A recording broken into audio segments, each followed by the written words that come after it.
Traveling the Vortex.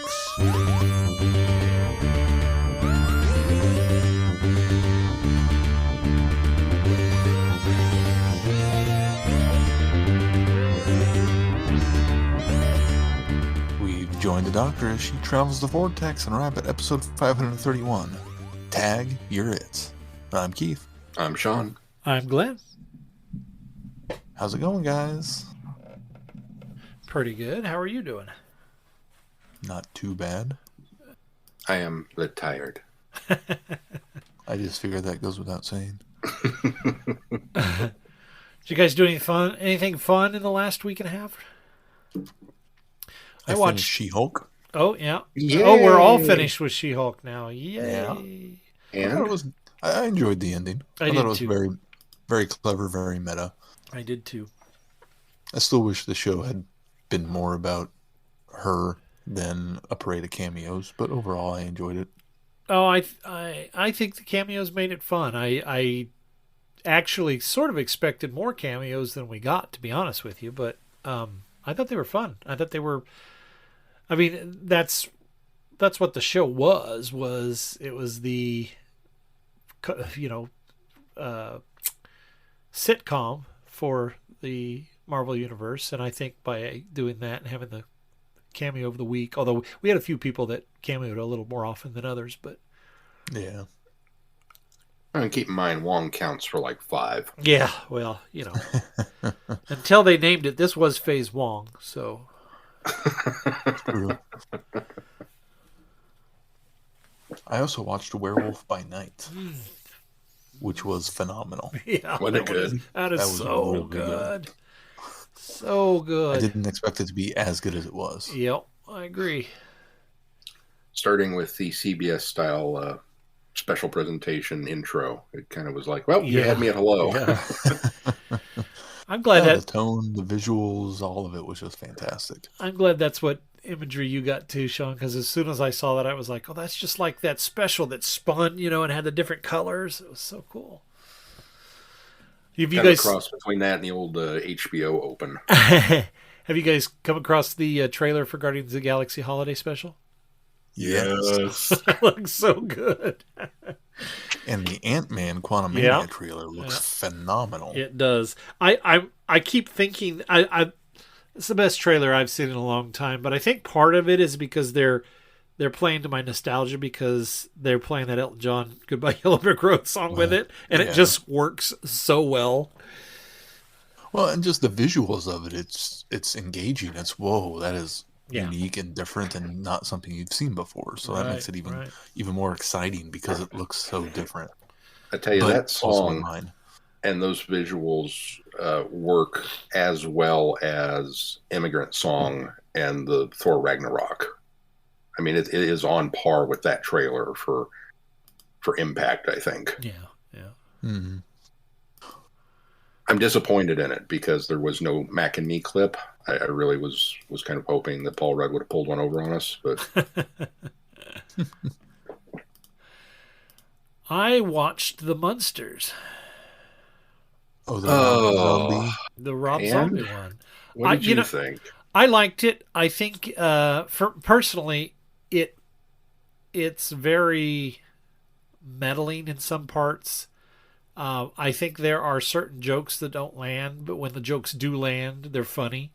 I think it has, for me going into it, going, okay, what is Rob Zombie going to do to my beloved Munsters? I think they really captured the spirit of the TV series from the 60s. I think that the performers did a good job with the roles that they were cast in, especially since he cast, and they're capable actors, but he cast, friends. He cast, it's like he was making a fan film, He cast people he knew. He cast people that had been in films before. And they're professional actors, don't get me wrong. But I really enjoyed it. It's not, the best movie of the year or anything, but it's one that I would go back and watch. And I giggled a bit. And I had a lot of fun. So that's what I thought. As a kid, if you had given me a choice as a kid growing up between watching the Munsters or the Addams Family, I'd pick the Munsters every single time, hands down. I just gravitated to that show more. And so I was fairly excited that we were finally getting a Munsters movie. And I was a little apprehensive about Rob Zombie, but it's like, well, that's, the dude's a competent director. And I want to give him props for being able to pull off that very kitschy 60s TV show style, because it really does look like something that would have aired on TV. You think so? I think so. I just the way it was shot, it looks like it was, it doesn't look like a movie. It looks and feels kind of like a TV show. But, oh man, it was bad. We tried, and I'll be honest, I turned it off about 48 minutes into it. I didn't even finish it. So tell me, does it get better? Because there's a part of me that really wants to go back and finish it. Well, the anomaly of that film, I think, is it does not have a... It feels like a sitcom because it does not have a... What am I looking for? There's no particular struggle. The bad guy in it gets their way and displaces them, and that's kind of the path of the film. And I think that it felt like we were going from point A to point B without any tension and drama and things that you get from a normal film. But on the flip side, I didn't really care because I was sort of enjoying being with these characters. And so I know what you mean. It doesn't hit the notes that a movie does normally, but it also doesn't fall down on its storytelling because it does tell a complete story from, beginning to end. And it does serve somewhat as a prequel to the TV series. Yeah. Yeah, I can see what they were going for. It just, like I said, the performances were fine. I chuckled at a couple of Herman's jokes. The bad puns and whatnot, but it just laid there and it didn't have any energy. And there was a part of me that was thinking maybe as I've gotten older, maybe I have, now that we've had a couple of really good Addams Family movies, maybe I've come to appreciate the sophistication of that show a little bit more than the Munsters. But I don't know. Maybe I've aged out of it. I have no idea what it was. It just was lacking for me, and I just was like, And Mel and Shai checked out early. They were like, nope. And so I stuck with it, and eventually I was like, I can't do it. I just can't stick with this anymore. So maybe I'll try and finish it off later. But it's got Sylvester McCoy in it. I know. I was so excited to see Sylvester McCoy playing Igor. There's a really good explanation for why Igor in the film is a man, and in the TV series, Igor's the Bat. There's a very, very good reason for that. I don't know if you got that far, and I don't know if I didn't get that far. I don't know if I want to spoil it for anybody, but okay, hold on to it then. There's a really good reason why. They're going to pull me back in. I was surprised that Sylvester McCoy got as much screen time as he did, too. He had more screen time in this than he did in Dracula. Yeah, absolutely. Not that would take much, but... He had more screen time in this than he did in the Power of the Doctor. Spoilers. He almost had more screen time in what I saw than he did in Doctor Who the movie. Yeah, that's a good point. Almost. Almost. Did you guys watch anything else? I was too busy traveling. Oh, yeah. How was your trip? Brief summary. Brief summary. Brief summary. It was very nice. We went on a cruise and traveled via Carnival to the Bahamas and did all kinds of excursions and swam with stingrays and dolphins and sharks and sea otters or sea lions. What are they? Sea lions. And just had an amazing time. Did not get to sit on the deck and read as much as I would have liked because we were so busy with everything else. And then the last day we decided well, the boat arrives in Miami at 8, and our plane doesn't fly out of Miami until 5. We don't really want to hang out at the airport for all that time. So let's do another excursion in Miami. So we went to the Everglades, which is not my scene, just for the record. It was fascinating. Don't get me wrong. I did not know the Everglades is a river, because it's a flowing, moving body of water. I've always thought it was a swamp. And even after this very educational experience, you will not convince me otherwise, because there were gators. Just because there were gators doesn't mean it's a swamp. It's a swamp. But they took us out in an airboat, and we saw gators and herring and the big birds and all the wildlife and that kind of stuff. And had some very educational times, and then got back on the tour bus on the way home and got a flat tire going back to the airport. And I'm laughing. I am just dying, and everybody on the bus is looking at me like I'm going to miss my flight. And they're all looking at me like, "What is wrong with you?" I'm like, "I'm on vacation. What's the worst that can happen? You miss your flight. In which case, you're still on vacation. Who cares? Vacation. All you can do is laugh." And then I tried to instigate a mutiny. I was like, what we ought to do is we should hijack the next tour bus that comes along, and we'll leave those people stranded on the side of the road, and we'll just Shanghai their transport and go riding off to the airport. I couldn't get enough people on board with the idea, but nobody wanted to commit road piracy. I don't know. There was no Florida man on my bus. What's up with that? I know, right? But so we didn't get home until 1:30 on the following morning. It was a very long day, but no, it was a very good trip. We had lots of fun, and Shai was exposed to all kinds of new things, and we're already planning the next one. So nice.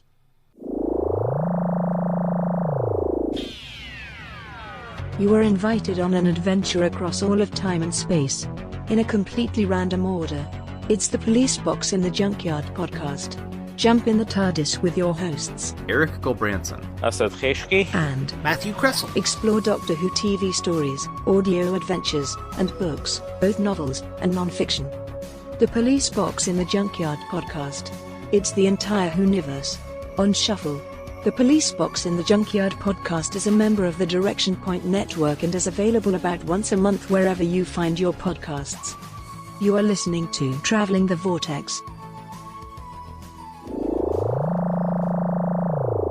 All right, well, let's talk a little bit about news. We got a new logo for the foreseeable future. Where to start?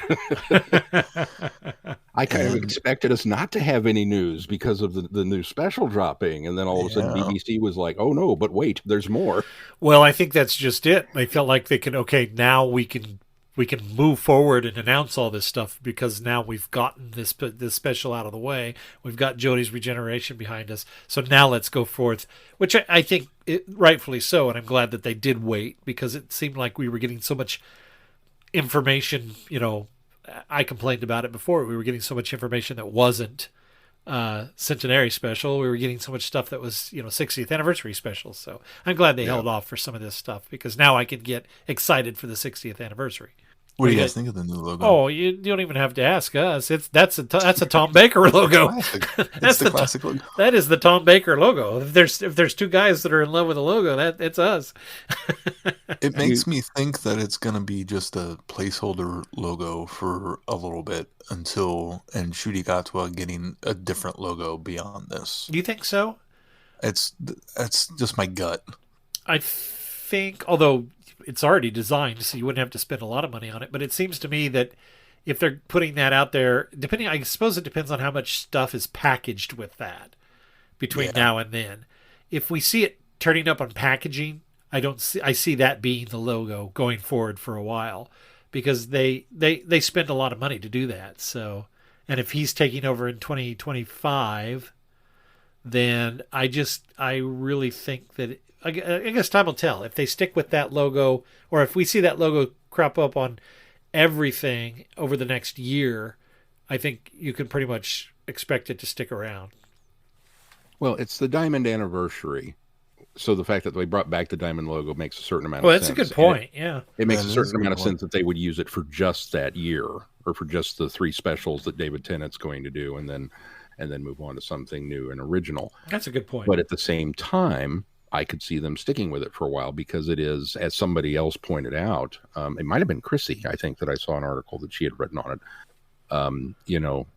If there's any truth to the BBC kind of wanting to maybe backtrack a little bit from the quote unquote Chibnall disaster, if you want to go all the way into that kind of thinking with it, that okay, we're going to bring back RTD, we're going to bring back David Tennant, and we're going to bring back one of the most recognizable logos in the show history, to hit that nostalgia button. It is kind of a complete reset in a lot of ways to try and lure fans back in. So in a way, it kind of makes sense that they would stick with it for a while. Well, I 100% agree that it is a calculated move to especially win back classic fans. But yeah, if I will take things that I never expected to see make a comeback for 500. Right. As soon as that came up, I was like, right, just knocked me over with a feather. Are you kidding me? Yes, I actually thought it was a joke at first. When I first saw it, I thought, oh, this has got to be a hoax. Yeah, it's a fan thing. Yeah. But then I looked at it, I was like, wait, this is from the BBC. This is official. Yeah, I love that. Is it April? Fool me once, internet. Shame on me. No, this is a real deal. Oh my goodness. So, yeah, I am beyond jazzed. I think it's very classy. I think it's cool looking. I think it fits the very sleek, the aesthetic. Yeah. The aesthetic, yeah, that's the word I'm looking for. Fits the aesthetic of the show with the kind of the regeneration energy flowing around the Who. It's like the logo has regenerated. And in some ways, it has chosen to revisit an old face. Yes, as we will discuss later on in this podcast. What do you think of the announcement? Although I think it was not a surprise to me that we got the announcement that they have indeed entered into a partnership with Disney Plus to air further new adventures on Disney Plus. That didn't surprise me because we knew they had been in talks, and in fact, we even sort of discussed the benefits of that before. But I think ideally, what Disney Plus will do, despite what you think of Disney, what Disney Plus will do is it will bring a new audience to the series. Because I think one of the things that I'm most frustrated about Doctor Who right now is while it has caught on and become mainstream, it still does not reach as many people as I expect it should. And I think part of that is because it's regulated to BBC America. I think part of that is because it's under advertised, and I think it's under distributed. And I think that Amazon and HBO Max both were kind of trying to do that, but they never really did it as well as they could have. And I think Disney Plus will do that and make it, be a product that it deserves to be. So I'm actually very happy to see it going to Disney, not just because I'm a huge Disney fan, not just because I have Disney Plus already and it will make it easier for me to see those, but I think it'll get really good exposure to a show being distributed or streamed by a powerhouse company like Disney. Well, and especially if the new episodes are dropping in a timely manner from when they air in the UK. I mean, right now you have to either have BBC America or AMC Plus in order to watch the new episodes as they come out, and those aren't widespread platforms for a lot of people. Right. So having Disney Plus is a very widespread platform that will have a lot more access for the new episodes. Now, the articles don't really say. I'm assuming that the classic episodes won't be on there. Not yet. And I think I think we can presume that from the fact that it says will be the home of new episodes of Doctor Who from here on out. I think I may be paraphrasing. That being said, I have a feeling that Disney would probably negotiate the rest of the stuff once contracts run out with other distributors. BritBox obviously has the rights to the original content, to the classic series. I think that they're probably going to have to wait until their agreements with Warner Brothers run out for anything from 2005 to present.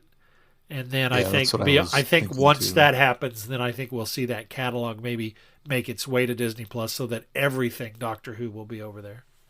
So you read it the same way as I did, that everything starting in 2023 will be on Disney Plus, but anything before that won't. Yeah, that's how I read it.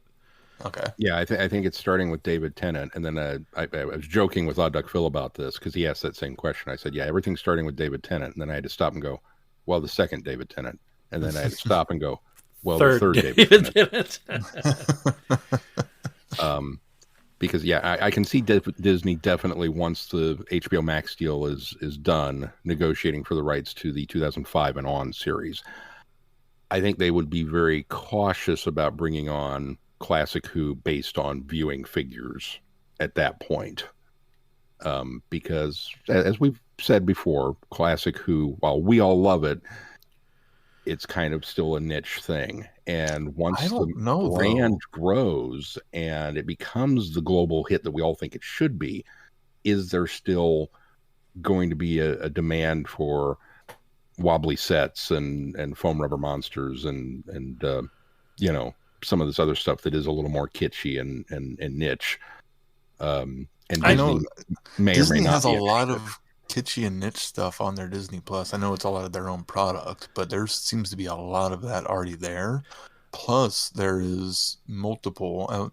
Not only does Retro TV or Pluto have Roku has one too, as a channel dedicated just to classic Doctor Who. So I don't know. I think people are recognizing it and seeing that there is an interest and a want to have it available. I also don't see it taking, because it's low resolution video, I don't see it taking up a lot of bandwidth. And so I can see Disney saying, well, we can relegate enough, bandwidth on the side of a server here to have it included and be available to people. Because Disney, I mean, realistically, there's a lot of stuff on there, but they want their catalog to be huge. They want their catalog to be worth keeping people around for Disney Plus, and not being the subscribers that come and go as new shows come on there. And so they're padding out their catalog, and I really see them thinking, okay, we have room for this, let's just put it on there.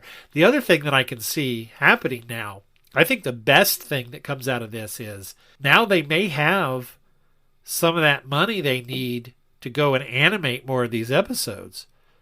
Yeah. I think maybe because BBC is small potatoes compared to Disney, and BBC America was willing to pay for these animations to be done. I think I can see Disney doing the same. And I know there's people out there groaning right now going, oh, I don't want to see a Disney animated. They're not going to do that. They're going to find some production house. They're going to farm it out, and it will be either BBC or whoever, Bad Wolf, whoever it is, will farm it out to somebody, and you're not going to see, doe-eyed princesses in Doctor Who. It's going to be probably more along the style that we've seen, but maybe even better quality animation. Who knows? But I think that the potential for getting more animated episodes is there with that kind of money backing them, especially if they realize that, well, if we get the classic series, look how much new stuff we can bring to it, by animating these episodes and them being there first and then released on DVD later. You know what I mean? Yeah, it also opens up the doors to the potential floodgates that Russell talked about with, this multiverse of Doctor Who shows that he wants to do. Yeah. And I think Disney Plus certainly, makes that possible. The only potential downside, I mean, living here in the States and already having Disney Plus, it's a no-brainer. It's a slam dunk win. The only potential downside that I can see is if you lived in a country where you didn't have Disney Plus, and now that it is the exclusive home for new episodes that we're streaming, and they were no longer going to be on whatever channel you normally watch Doctor Who on, I could see that being a downside, because now you're forced to seek out Disney Plus and maybe or maybe not it's available in your country. I think most of the world has it now. There's only a couple. I think China's maybe one of the few exceptions, if I'm not mistaken. Well, I probably know I wouldn't, but I have to wonder if there were stations. I mean, I almost was wondering if there were how. I guess I don't know how places like Australia, New Zealand, some of the European countries. I don't know how they were getting it anyway. Were they getting it like us on a secondary channel like BBC America, or were they getting it, next day on Amazon Prime or those kind of streaming services anyway? Were they getting them day and date? I don't know. So you're right. I think that is a concern, but I don't know how they were already getting it. Maybe they were already having to wait or seek out ways in order to see it in their countries anyway. I don't know. Yeah, that's the only downside to it that I can see. Otherwise, I'm totally for it. I think Disney will take, and like I said, they don't own it. They are not. All they did was pay for the streaming rights, so they will be hosting it. Right. That's it. So, but I guarantee you, being the shrewd negotiator that I'm sure he is, they got a nice pretty penny for it, and they will use that money to make this a global thing now. So it's going to be weird. If you thought the Matt Smith years were big, just wait. Yeah. Just wait. Something that people need to keep in mind too is that if you read the way that the press release reads, the BBC still has final say on everything.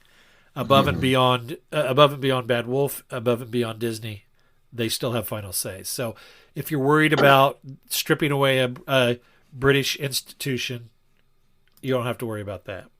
Yeah, the BBC is still producing the episodes. They all say, who is Doctor Who? Do you collect Doctor Who? Do you have Doctor Who items and you don't know you collect Doctor Who? For all things in the Doctor Who collecting world, tune in to the Doctor Who Collectors Podcast, a Direction Point Network podcast. I am Larry Van Rosbergen, your host, and I have been collecting Doctor Who for 40 years. With popular features like collection protection and the most outrageous offer, we have a lot of fun. Available anywhere you get your podcasts. You're listening to Traveling the Vortex, a Direction Point Network podcast. Well, let's move on to the really exciting stuff, unless we have any other news to talk about. And the other exciting stuff is we finally got Power of the Doctor. Yay! New Doctor Who! New Doctor Who! New Doctor Who! Hello, Doctor. Welcome to the end of your existence. A dozen of the world's leading seismologists have gone missing. 15 of the world's most valuable paintings have disappeared.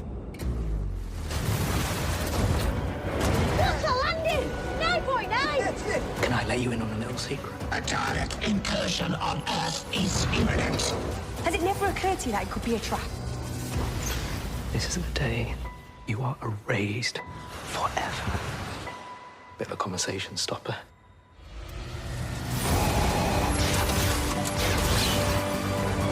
It's incredibly dangerous. It was a really bad idea. Anything could happen. I don't want it to end. Yes!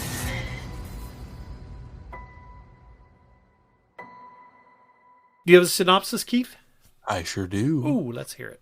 Who is attacking a speeding bullet train on the edges of a distant galaxy? Why are seismologists going missing from 21st century Earth? Who is defacing some of history's most iconic paintings? Why is a Dalek trying to make contact with the Doctor? And just what hold does the mesmeric Rasputin have over Tsar Nicholas in 1916 Russia? The Doctor faces multiple threats and a battle to the death. Somebody jump in. Oh. No dun from Sean? Sean, I want you to go first. I'm reserving I want you to go first so we can defend this thing. No, I'll start. I loved it.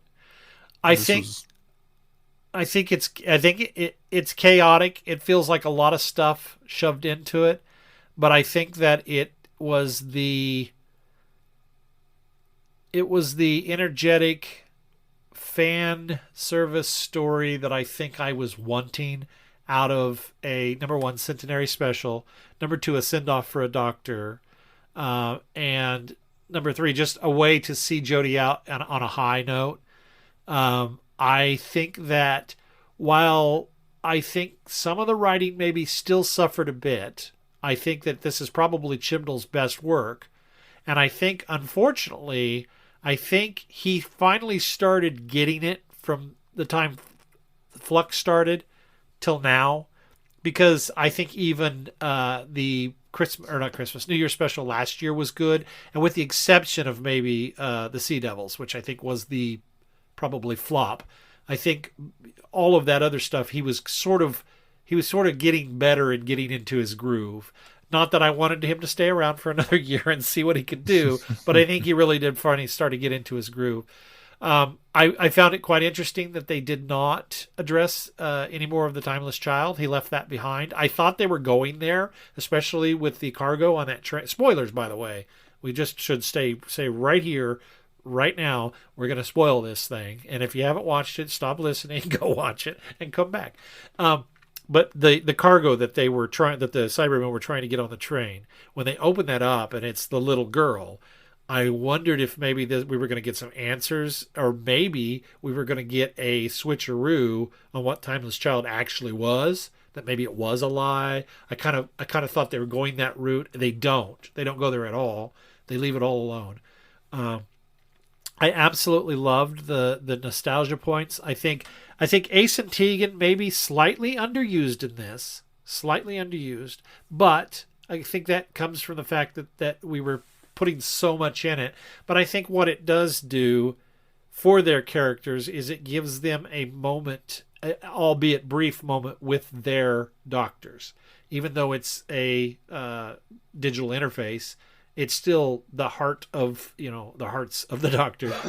And so I thought that was nice to be able to get those little interactions between Sophie Aldred and Sylvester McCoy and Janet Fielding and Peter Davison, as obviously in character. That was neat to see them back together and have those moments together. So I was a little... I thought they had way more of a role than I expected.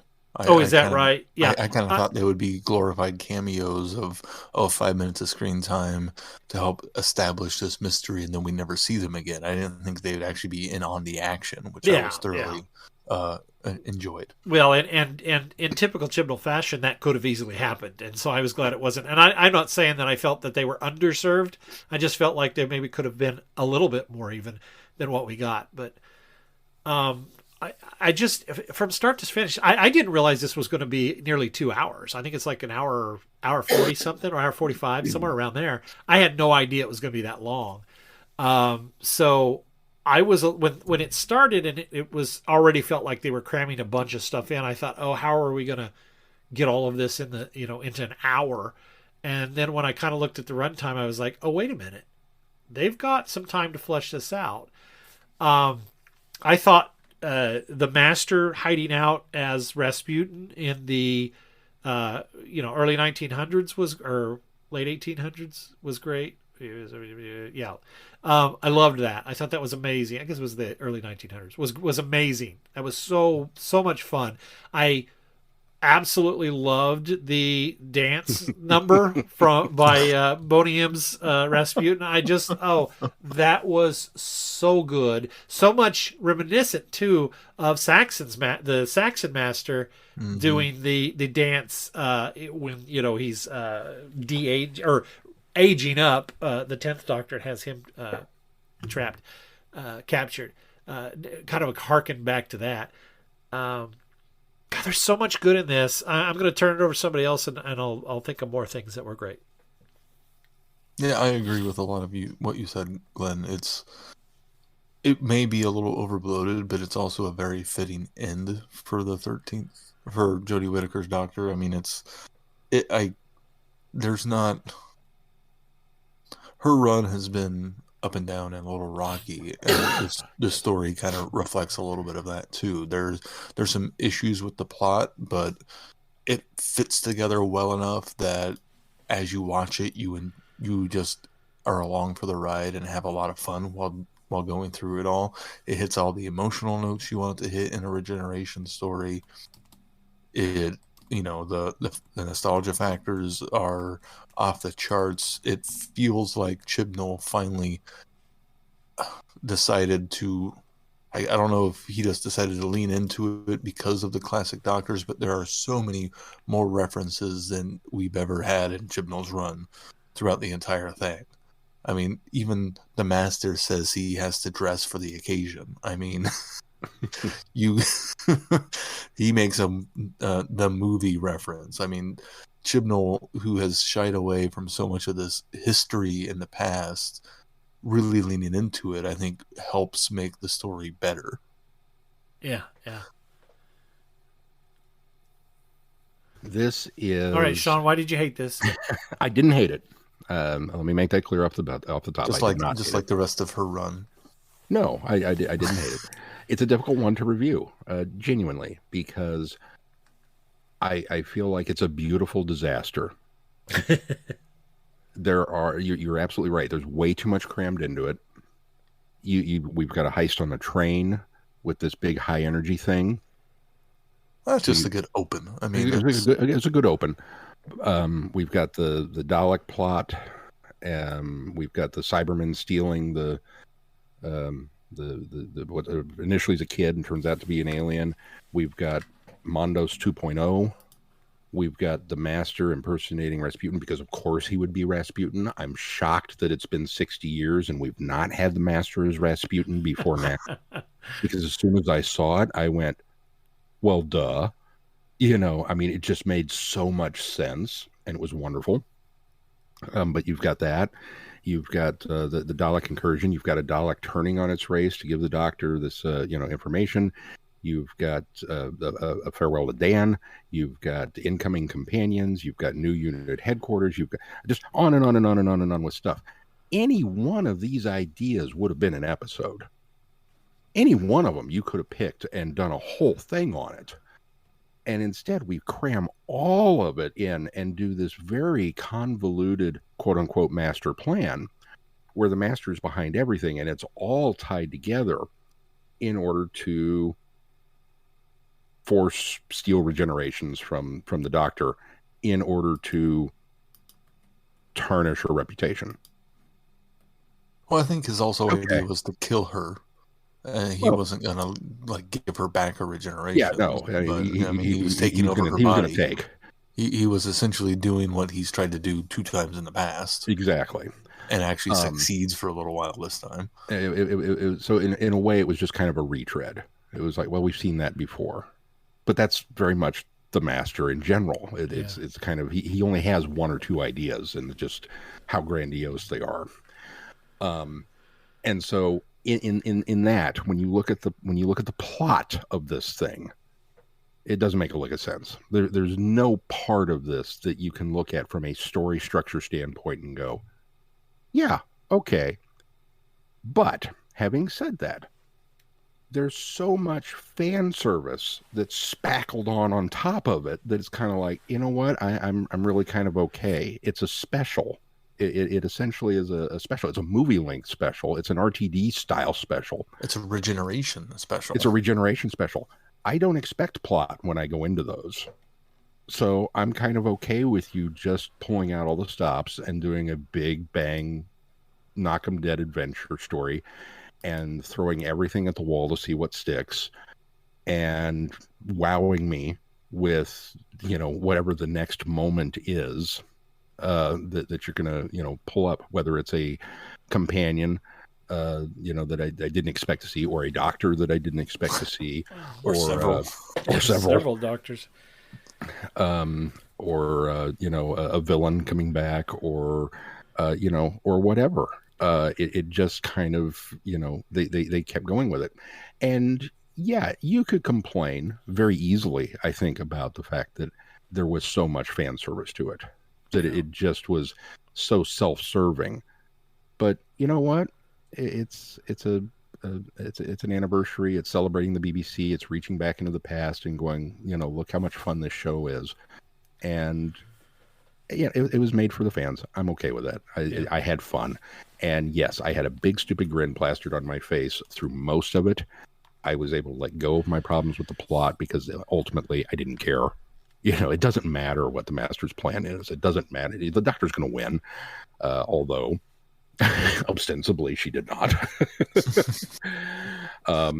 We got to see. I mean, when you bring back Ace, and then you put her in the jacket, and then you give her the baseball bat, and then you send her into an active volcano to go smash up Daleks, and then you bring Graham back. Do I care why? Or the danger levels that are involved with these two characters? No. Or how he even wound up there in the first place. Yeah. Ace is going to smash something with a bat. I'm giddy with excitement. Is anybody shipping Graham and Ace now? Because I totally am. Yeah. I totally am. I totally am. I can kind of excuse the nonsense plot because it is a master plot. So the master, especially this master, is a little unhinged, kind of like Saxton was. This is his most unhinged, I think. Yeah. Yeah. Well, after being, abandoned on Gallifrey and having to escape and survive, etc., and having the Cyperium in his head. Yeah, I mean, all of these things lead to a mad doctor, a mad master, and so his plot's not going to probably make the most sense and stretch to make it work anyways. So that lets me be okay with the overall plot not making sense because it's the master behind it all. Had somebody else been behind it, or had, the Daleks had more agency and independence in the story, I would have had more issues with the overall plot because then it wouldn't make sense for the Daleks. But since the master is behind it all, it makes me go, okay, that's just it doesn't make a whole lot of sense.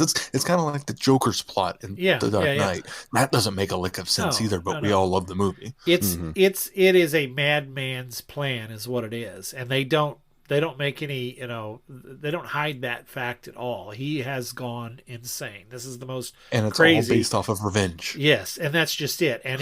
And while we've seen him steal bodies and we've seen him attempt to steal the Doctor's regenerations, we've never actually seen him force regenerate and, put himself as the Doctor. I think that was one of the most unique things about it. As while it has shades of other attempts in the past, it very much was unique to this. We've never seen anybody do that and become the Doctor. You know what I mean? That was what was, I think, really amazing about that. And when that happened, I sort of thought, where can they possibly go with this? How can they possibly get out of this? And how dare you sideline Jodie Whittaker in her last story? And then they come up with a way to keep her as much involved in order to help Yaz get it, reverse it and get it back. And by having the interface, I liked that. I thought it was cool. It could have easily been oh my gosh, that was a cheat, but it didn't feel like a cheat at all. It really felt, and I think part of that has to do with the fact that the interface was able to shift into those past Doctors' personalities in order to, have those heartfelt conversations with the other companions as well. How about Paul McGann finally, after almost 30 years, finally gets to be in a episode proper. A televised episode. Not a special, not a webisode, not a audio, an actual Doctor Who episode. I hold true with my theory that he is just so awesome that we can only have him in small doses on television. And that it's been long enough since Night of the Doctor that they thought we could handle just a little bit more.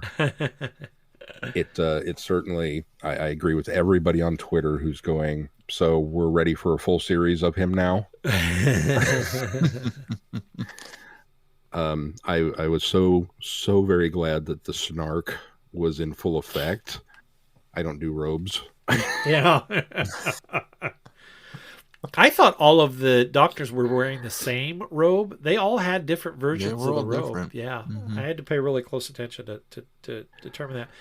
I think my jaw just dropped on all of that. I had no I there was something in the cameos at the end that I got spoiled on, but those I had no idea of and just couldn't believe what was actually happening as it was going. Yeah, I had no idea any of that was coming. I didn't either. And what was kind of cool about it is I think, though, that I'm convinced that Chibnall was a fan of the Virgin New Adventure books. And I think the part of the reason I say that is because this like I think I call them the Guardians of the Edge. This was really lifted from an idea that was similarly done in I can't remember which book it was. Time Worm Revelation, I believe that was. There's 4 of those. Yeah, Time Worm Revelation, I believe, is the one. That there's something very similar happens when the Seventh Doctor is sort of trapped in his own mind. He comes across previous generations of himself in much the same way. And I think even to the point where he will be talking to one version and then it will suddenly become another version. So I could tell that Chibnall sort of lifted that idea from that story, or at least, and my other reasoning for that is because they talk about Ace. Now, Ace has been an anomaly, and this further complicates the issue that we have with Ace beyond survival. But this story chooses to tell us that the Doctor and Ace had a falling out because she was tired of the manipulations. And this very much could have been... It goes both New Virgin and it goes Big Finish. Yeah, well, that's true. It certainly does. But I think from Virgin New Adventures, I think is even more so because they really do have a falling out relatively early in the series, and she ends up leaving him. She goes. She cannot tolerate. Well, I don't want to give it away, but something that he does, she can't stand it. Now, in those books later, she does end up coming back, and they do end up, traveling together again for at least a short time. But I think that was, to me, that was Chibnall going, this was something that happened here, and he kind of plucks that and uses that as, well, we don't know what happened between them, so let's have a little dialogue here to say they had a falling out and separated, and both of them are regretful of that. So it's yeah, there's we're gonna have to do a whole special on Ace's timeline, I think, at some point. Yeah. Try and pin this thing down because much like it's multiple choice, much like the Joker's backstory at this point.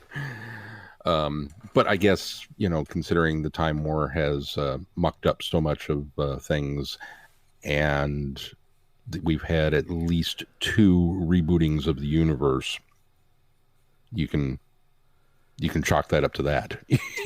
Yeah, I think it would be easier though if it affected other companions, but it only seems to affect her. So I think one of the things that we'll blame Braxitel. I think that's just it. That's what my headcanon does is there has been some hoops to jump through to explain the different amalgamations of Ace in expanded media, and so I choose to believe that maybe she remembers all the way up to leaving him the first time during the New Adventures, and beyond that she has no memory, because when Braxitel drops her off on Earth during the Time War and erases her memory, I think that maybe he doesn't erase it clear back to necessarily survival, but to a point where she leaves the Doctors, and that's the last thing she remembers. So everything still in her life could have happened, but she doesn't remember that. I think the only problem that I have now is this unfortunately contradicts that really great book that Sophie Aldred just wrote last year or 2 years ago, where she meets the 13th Doctor. I just finished the silly book like up 2 months ago. Was that Childhood's End? Yeah, Childhood's End.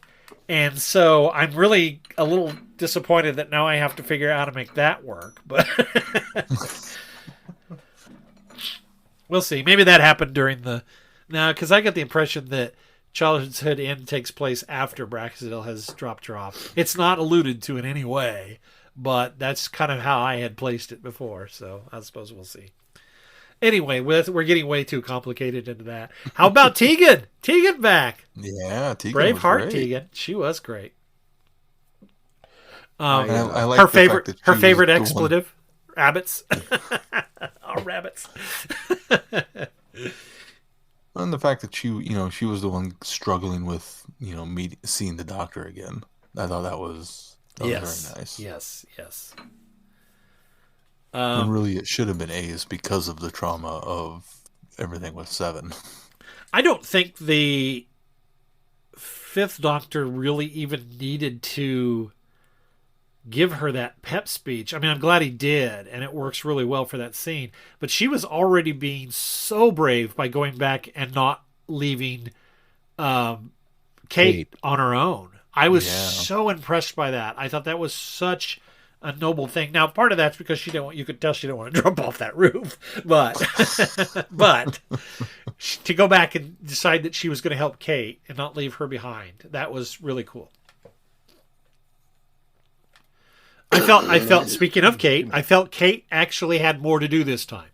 I think that was been my most frustrating thing about Kate Stewart in this Chibnall era is she's been on screen, well, she's been in episodes twice, and both times you did nothing with her. You just showed her up as hey, look, we have a former companion, or not companion. We have a former person in the Doctor's life here. After he previously shut down UNIT. Right, exactly. So giving her something to do, I was very pleased with that she actually had something to do. And the whole, the negotiating on behalf of the rest of her, the rest of UNIT to, spare them and take me. That was a noble move on her part as well. Although it could still be argued that Chibnall does apparently have it out for UNIT. Because, yes, he brought them back. Yay! And he gave them a brand new building. Yay! Only to destroy it. Only to destroy it. I mean, there was still a fresh coat of paint on the thing. And to once again show just how ineffective they are. We're prepared for a Cybermen incursion. We have gold bullets. We've evolved beyond the need for, well, I'm glad they at least acknowledged that. I mean, as silly as that is. Okay, that's a thing now. And then, we're just going to implode the building and collapse it and leave it. I enjoyed her particularly, and this is probably another callback, but her word use. It'll blow up the building and leave everything within entombed. Yeah. Now, I don't know if anybody else caught that, but I heard her say it, but it didn't land until you just said it. Oh, yeah, I was there. I was like, I see what you did there. I was also disappointed of her reaction of how is it bigger? Kate should know how it's bigger. She's never been inside it. Hasn't she been inside? She's never been inside. But she should still at least know how it's, how it works and how it's supposed to be bigger, just based off of the history. Well, sure, but don't you still think if you stepped into that, you'd still be in awe and think, how is it bigger? I like to think of that more as Kate's scientific brain taking over. Yeah, right. How is it bigger? Right. It's not it's not the wonder of it. It's the mechanics of it. I think she had science of it. I think her scientific brain shut off, and she was just in awe. She was like, "How?" I mean, she's inside the TARDIS. How is it bigger? I guess I didn't think Kate would react that way. There has to be a bigger on the inside moment. I know there has to be, and she was the only one that could do it, right? Because everyone else had been in there. But I guess I didn't feel like the story needed it either, because Kate's been around long enough, and I felt like she should, even if it wasn't on screen, would have popped into 11's or 12's TARDIS at some points. Yeah. And all of her stuff with, Missy and back in 12's time, I would think she would have figured out and understood and wrapped her brain around it so she wouldn't be wowed by it. That's my only disappointment with Kate. I think that when you things on paper are often logical, And then when you're put in a situation that seems to defy logic, I think I can still see somebody just in that moment thinking, wow, how is this done? You know, I can see it. I totally can see that. I can see it. I particularly liked the conversation with Five and Tegan when she still had a lot of pent up anger, which I think is justified, really. And seeing him finally, you know, when the hologram morphed and changed into him, and she was able to kind of get it all off her chest, and, you know, say, what am I thinking with all these Cybermen here? And he shuts her down, Adric. Yeah. And that was kind of her realizing that, yes, he does remember, and yes, he does hurt just as much. What I got out of and just sucked all the wind out of her sails. Yep. And kind of it put that anger to bed in a way. And I was very happy with that. Mm-hmm. I was less happy with, back to the plot element of, I'm going to fall down this gigantic elevator shaft and then in the next scene run into the room as if nothing happened. It was like, okay, Tegan apparently bounced. I think she managed to grab the edges of the thing and slow herself down. We just didn't see her burned hands. We just didn't see it. It was a moment of, oh no, what's happening next? It didn't pay off. I agree. I think that was a bit of a cheat, but maybe there was a scene that got edited out. There's an editing flaw there for sure. Although we don't see her bounding out into the next room until after we've cut away from another scene. So yes, they did leave it in a, what happened to Tegan kind of thing. Yes, it was a cliffhanger that was not resolved. I was unhappy with that. Well, it is units building, so they probably, it has some sort of mechanism that senses somebody falling, and it just inflates a big giant, like, you know, bubble thing at the bottom to catch you.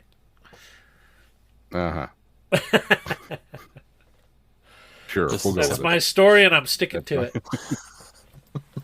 Vendor coming back was a lovely surprise. Yeah. Oh, you know what though? I had a love-hate relationship with the fact that they wrote Dan out so early.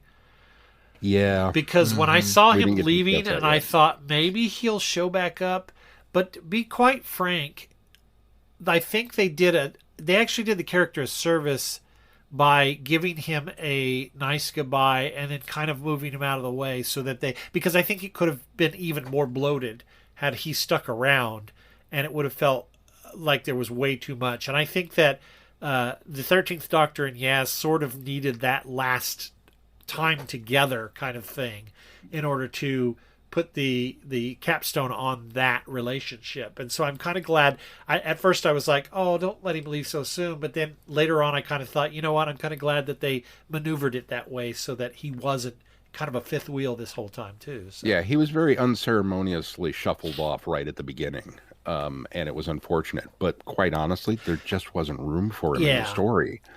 So what are you going to do? I don't even know that it was unceremonious, because I mean, it was, number one, it was his decision, his realization, and even though the Doctor, because she's not good with goodbyes, you know, turns and goes back into the TARDIS, Yaz and him have that moment too, and I think it was done really well. I think it was written from the show really well. It wasn't, you know, Dodo left off screen. Well, it was better than Dodo. Yeah, Dodo left off screen, and Ben and Polly had to deliver the message that she wasn't coming back. It was better than Dodo. I'll give you that. I liked his departure. I thought it was good. Vinder, I felt, if it hadn't been a regeneration story, he would have. He wasn't really needed in the overall plot of the story too much. I mean, he was there to kind of catch the Master unawares in the TARDIS once at the end, but really, he was there for the bringing back everyone to say goodbye sort of situation more than anything else. Mm-hmm. Which, I mean, they could have done Dan with that, or not even. I'm sure they could have easily found a way around it other than wanting to bring the character back. Does anybody know why Ryan didn't return? Well, they made a drop line. I know there was of where he was, but I don't know why. I mean, I suppose I mean the actor. Why he didn't? I don't. Other than I saw that he was making some new movie somewhere. Maybe that's why. He was in Geneva. Although I don't know how long ago that was. Right. So when they filmed this. What I saw was he was going to be in the next Kid and Play movie. So that's a future thing, not. There's going to be a new Kid and Play movie. They're rebooting it. Oh, and then the as Keith alluded to earlier, that he got spoiled on the companions Anonymous, the support group meeting. Yeah, that was lovely. That was great. So I got as well spoiled. I saw a photo of Katie Manning, and so I knew that she was going to show up at some point, but I didn't know the context until the end when Graham started explaining, and I went, "Oh, this is perfect. This is it." And they were showing all these faces. It was like, "Oh, oh, oh," and then William Russell. Yeah. And I broke. There's Joe, and there's Ian, and there's Mel. And wait a minute, how did Mel get back here from Ice World? Not to mention, she's also from like the 25th century. What the heck is she doing in this time? Well, my spoiler was I saw a picture of Ian Russell of William Russell as like a group photo, and my eyes zoomed in on him, and I was like, nope, go away. So I didn't know the other people were going to show up. I knew he was at some point. I don't know what it is, but just seeing Ian there, that was the aww, and that was the warm caramel center at the middle of the Tootsie Roll Pop that I just. That's why they show Mel before they show him, because so that you go, what the heck is Mel doing? Oh, Ian's here. You forget all about Mel, right? So somebody asked on Twitter, has now a record been set by William Russell having played the same character on television for the longest term as far as number of years from 1963 to now? That's probably could be said to be true now at this point. I don't know. At least That's the longest question. run in the show itself. Yeah. I mean, at least not necessarily, concurrently, right? Because there were breaks, obviously, but still. That's a heck of a run. Yeah. A lot of people are also commenting that there was an empty chair in that scene, which I didn't notice until I went back and watched it. Yeah, that was Sarah's. That was Sarah's chair. Yeah, she wasn't. Is that what we're thinking? She wasn't there yet. She hadn't made it yet. She was running late. Even though we've had the lockdown where we established. Oh, that's right, we did, didn't we? Yeah, I forgot. We had established that. Yeah. Well, then that's probably there was just an empty chair for her, or it was just a chair forever held for Sarah. I mean, it could have been Stevens too, or Dodo for that matter. Oh yeah. Although, based off Temporal Logbook 3, Dodo won't be making that meeting. Oh yeah.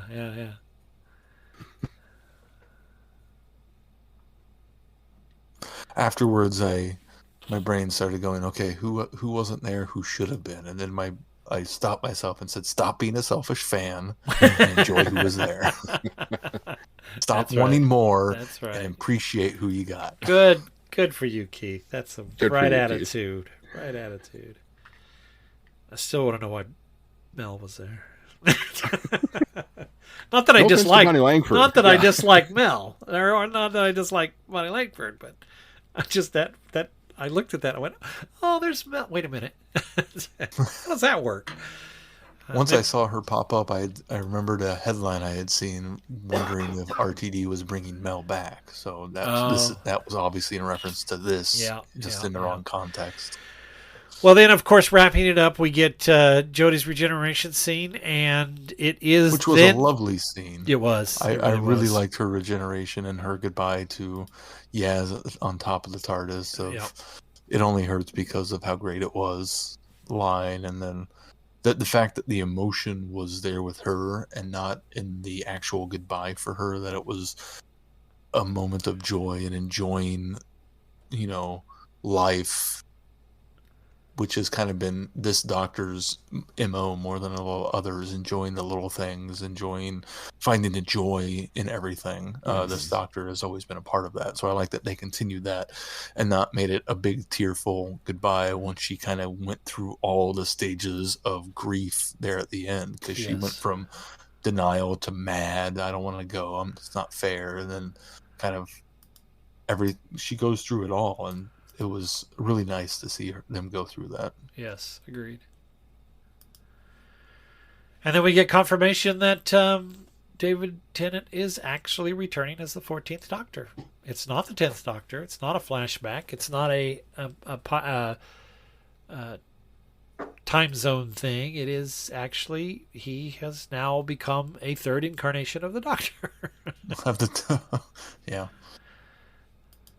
And what an opening line. What? What a callback. Wait, no. His opening line was, well, his opening line, these teeth. I know these teeth. Yeah, what? Yeah. I appreciate the fact that the Doctor has finally learned to step out of the TARDIS and not destroy it to regenerate. Well, I saw on TARDIS Wiki, this is only the second regeneration outside the TARDIS. Really? Yeah. All the other ones have been inside the TARDIS. Her tweet Baker. No, because he regenerates inside the TARDIS still. It's Sylvester McCoy to Paul McGann. No, he doesn't. He's lying on the he's floor. He's on the floor at unit when he regenerates. Oh yeah, that's right. Okay, so it's the third. And then Baker into Baker. I was Baker into Davison. He's on the ground underneath the radio tower, so he's not in the TARDIS. Okay, so the TARDIS Wiki's way wrong. Unless they're commenting on just New Who. Well, it referenced. I can't find it now, but it referenced maybe it was the first regeneration outside the TARDIS since the movie. That could be, yeah. Because that might have been how he regenerated in the movie outside the TARDIS as well. Yeah, because Eccleston was inside. Eccleston to Tennant was inside. Tennant to Tennant was inside. Inside, yeah. Tennant to Matt Smith was inside. Matt Smith to Capaldi was inside. Yeah. Capaldi to Jodie was inside. So they must have met New Who. Maybe they did, yeah. Or just since previously. Well, I think we're being pedantic. Yeah. That's the same thing. At any rate, she finally stepped outside to regenerate and not blow the ship up, which I thought was very nice. And then I felt cheated because of all of the TARDIS interiors that should have been blown up. Yeah, but now I think that the 14th Doctor is going to go back inside and just flip the switch to reset the got to reset the desktop. The desktop. I don't know that he'll go back to the coral, but I think that he will certainly change it. Is it just me? I noticed that there was the Doctor had installed a red alert klaxon in the control room. With every time something happened, there was this red light that everything got bathed in. Is that new? Have I missed that? That was new. The pillars and stuff never changed color until this story. Everything went to this red, and it's kind of like, that's a little too Star Trek-y for me. I like the cloister bell being the impending warning of doom. But I'm being very nitpicky. I understand, but yeah, I'm not going to be sad to see that console room go. I really am not going to be sad to see it go. I am sad to see Jodie go. So then, of course, thrown by the fact that the clothes changed too. That's weird, isn't it? It's only weird if you have been watching the new series, because the clothes changed very early on, and from 1 to 2, the clothes change. That's the only one, though, isn't it? Yep, I believe so. Yeah. I was okay. So it's only happened twice. I was okay with it. In so 13 regenerations. It's only happened twice. So are you 14? So are you? War Doctor was in. Yeah, 14. Are you guys okay with the fact that David Tennant's going to play the 14th Doctor, at least for 3 specials? I don't know how I feel about it still. I'm a little disappointed that it's actually opening that door to have him come back as the Doctor again. It seems like a very slippery slope. Sean? Would I rather it had been Paul McGann? Yes. I don't know. I'm still kind of in a state of shock over it. I mean, don't get me wrong. It's always a thrill when a previous Doctor comes back to the role, and usually it's in, I recorded this hologram, or a multi-Doctor special, or a, we find ways of cheating and getting around it in order to make it happen. And it's always a big fan event that sends us into fits of giddiness. And so to actually regenerate into a previous self, it does lend some weight to what the caretaker says. The curator. Yeah, I was going to say to Keith that slope actually started before this. That slope started years ago.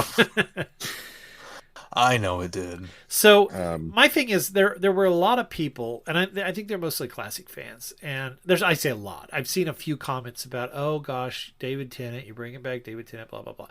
Number one, David Tennant is probably my second or third favorite Doctor. 10 is my second favorite Doctor, but I'm an anomaly among classic fans.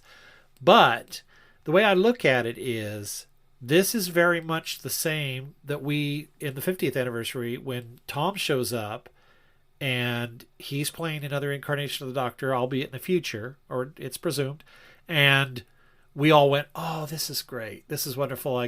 Tom's back. It was a nice moment for those of us that grew up in the classic series. I think this is this next generation's moment that they get to see a Doctor that many people came of age watching return into the role. And so I think it's a good idea.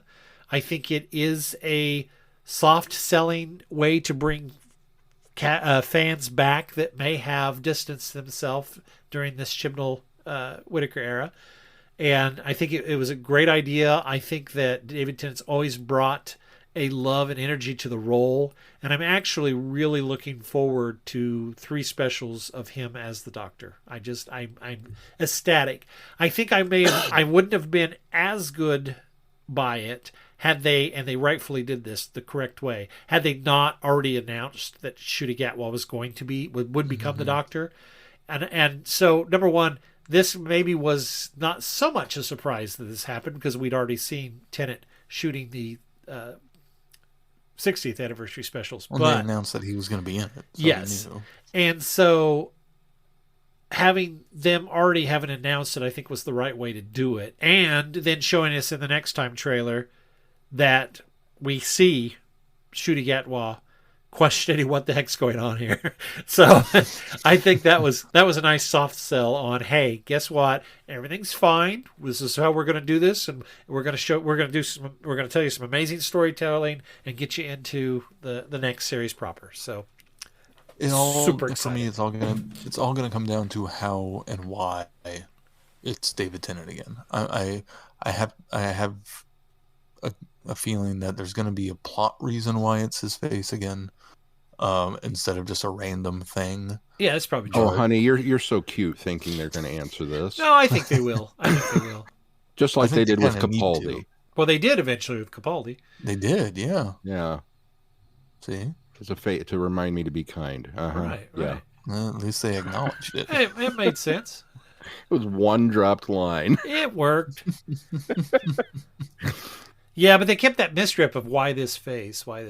They did. They played that through a couple of stories. So I guarantee it's because Moffat didn't know. It's because he wanted to cast Capaldi, and then once he did, he was like, "I'm going to have to address this at some point, aren't I? Well, I'll build a mystery into it. Why is this face?" He couldn't come up with anything. He's not the first one to do that, though. They had to do that with Martha. because she played her quote unquote cousin in the previous season. So do you think this is kind of the same thought process as, so, you know, Rose was such a beloved companion, and then we would have gone to Martha, and we kind of speculated that nobody would have really given her a chance, so we inserted this really quote unquote horrible Donna episode so that everybody would have hated her, and then softened on Martha when she came along. That's a theory. That is the same idea. That is a theory that I still have never bought, and that was a fan theory or somebody, your friend's theory or something, and I still don't buy that was the reason that was done. You don't think so? No.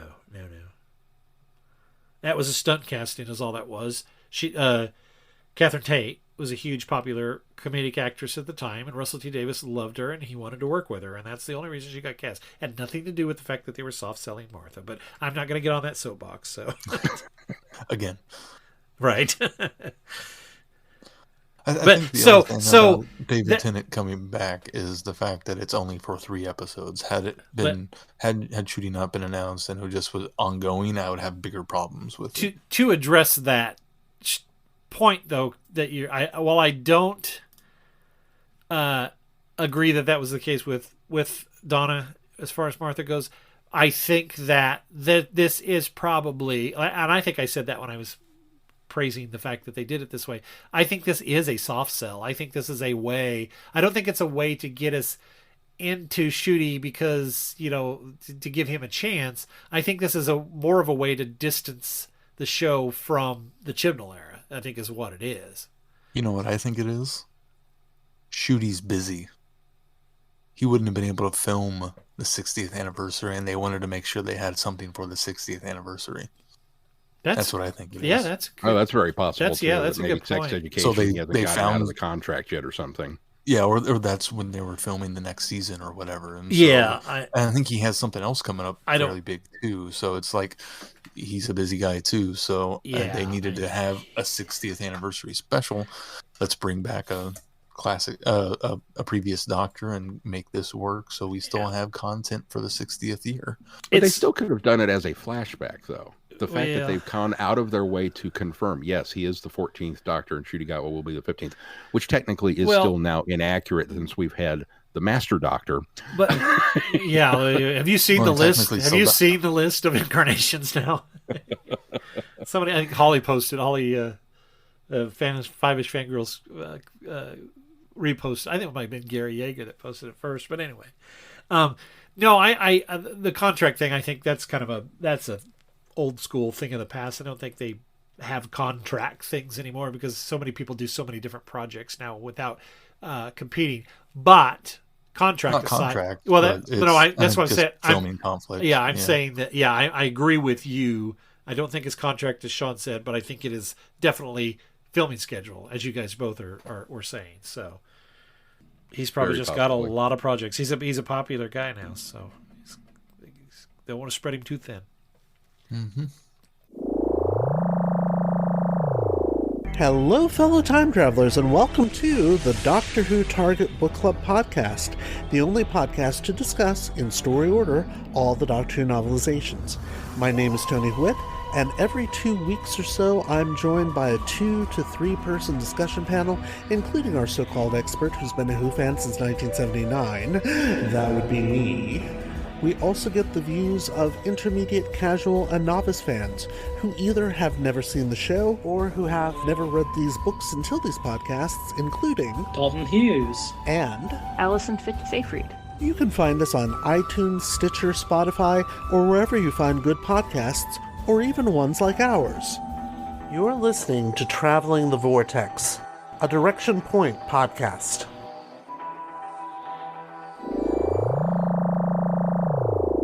All right, well, what do we got coming up next on the schedule?